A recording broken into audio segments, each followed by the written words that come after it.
so that it allows that people who go into work and schools have access to water. So the team is looking at that possibility to ensure that we can bring water in those areas.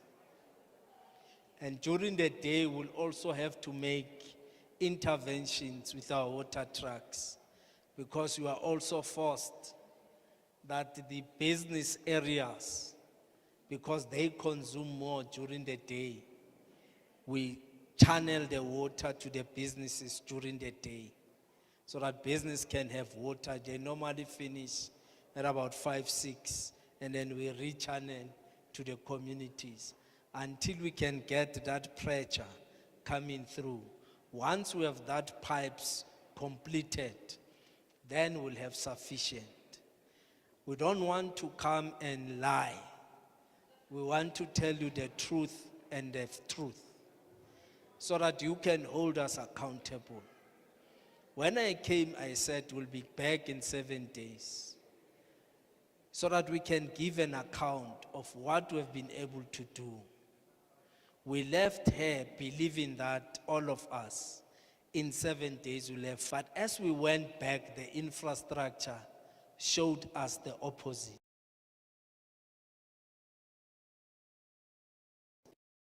Once we conclude that option, we might be better off, which is connecting from the Crosby line, because it has sufficient pressure, and direct it to this area.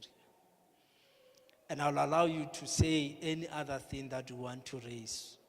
But allow me, please, to say that we are not sitting on our laurels. We are pushing every day to resolve this thing. Tomorrow I'm also going to Ward 66 in Kensington. They are also faced with a similar situation. And we're trying to push as much as we can. We have a better plan which I think will unveil at the right time, which is addressing the entire water infrastructure in Johannesburg. Because I can tell you, once we conclude, we are going to see another area. Because the infrastructure, it's sort of dying and collapsing one by one. So it requires to be refurbished, all of it. Some of the infrastructure in Johannesburg is 50 years and older, and others is 100 years. So that's the difficulty that we find ourselves in. But at least there's commitment from the teams that we must do this thing, work on it, and make it to happen. And I understand at times the frustration and the exchange of words. It's not that you want to do that. It's because you find ourselves battling with the basic supply, which is water, a human right. And I've received also a memorandum, which I will take it with me as we continue to intervene. And we are intervening. It might not be sufficient there and there, but we'll continue to pull up our socks to at least make sure that the supply of water. I know that at least in this area now, this side of the area from this wall, there's a bit of supply. But it's not enough. Because everybody wants to, the daily experience of a Joburg citizen should be when you wake up in the morning and you open the tap, the water must be running. The lights must be on. And that should be your daily experience. That will then say to you, the government is working. But if your daily experience means you wake up, there's no water, it means government has failed. And government must then resolve that failure. And we are working 24 hours with you to resolve the failure. And we will come back again on the 22 and say, here's the work that has started. If you've got the teams or leaders that can go with us in the morning to actually see the pipes, here are the pipes, the work is starting, I will appreciate it, because it means we are starting to work together to resolve the problem, and we walk this journey together. So on Monday, your leaders must be there. I know the gentleman there with the white t-shirt, Zainin. Zaini.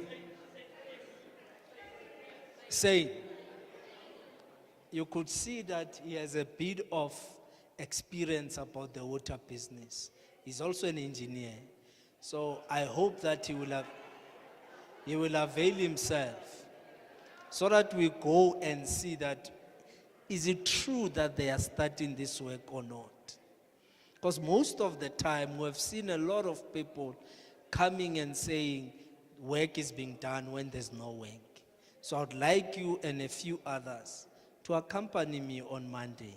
We'll give you the exact location so that you see whether we are doing this thing or not.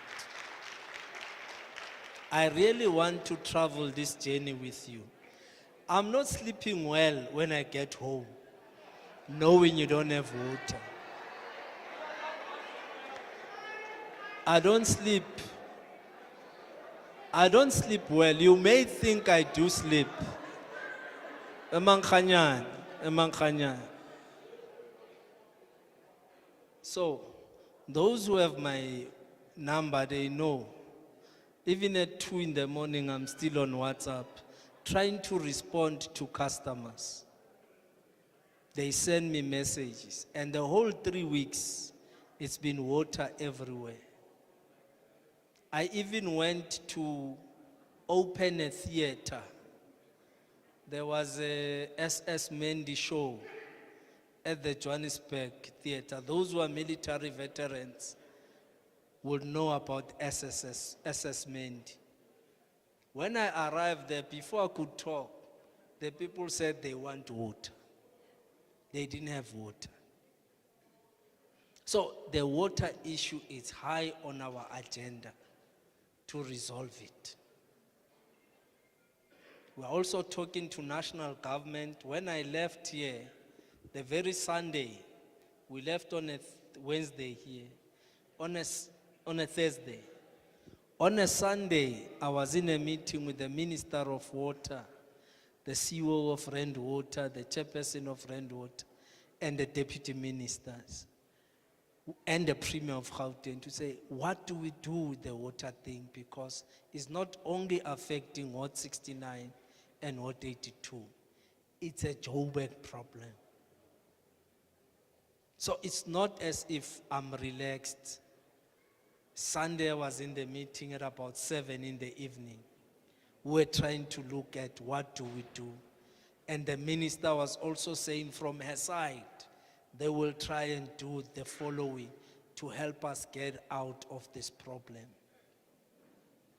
So Mense, I want to ask you to give us that opportunity to work with you and travel with you until we get to a point where in this area of Coronation, people can have water without interruption. And I believe we are going to get there. And it only takes determination also from our teams to work towards that. That is why they looked at options and they said, we found that there's enough pressure there. Let's redirect. The city is going to have to go and fix the pipes in the flats. So we have to reallocate budgets to go and fix that. And we've made that thing. We're gonna start with the work of fixing also the flats so that the water on those who are on the upper floors, they can get access to the water. Ke a leboga. Baya tanki, I'll give you an opportunity to say anything you want to say. But don't curse me again, because the whole 7 days I've been praying as a bliftoch.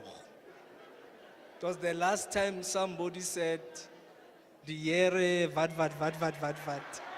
So as a bliftoch, let's ask the yere to be with me this time around. Thank you very much. We'll take your comments.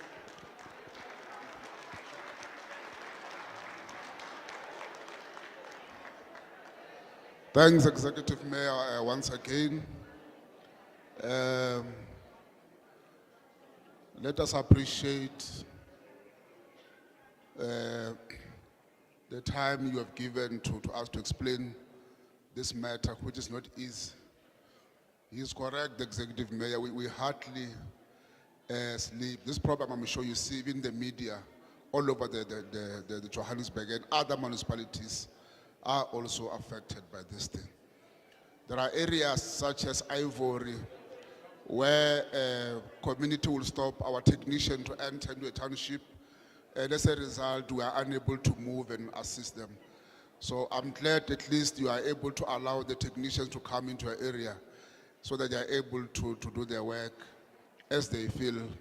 But I think now is the time for you to interact with the executive. We will take 10 hands from the floor because you are of the view that your issues are the same. You have ventilated them. Even last week, you have said them. Just straight to the point, maybe a minute each, so that at least we are able to come back and respond, and then we do adjourn the meeting.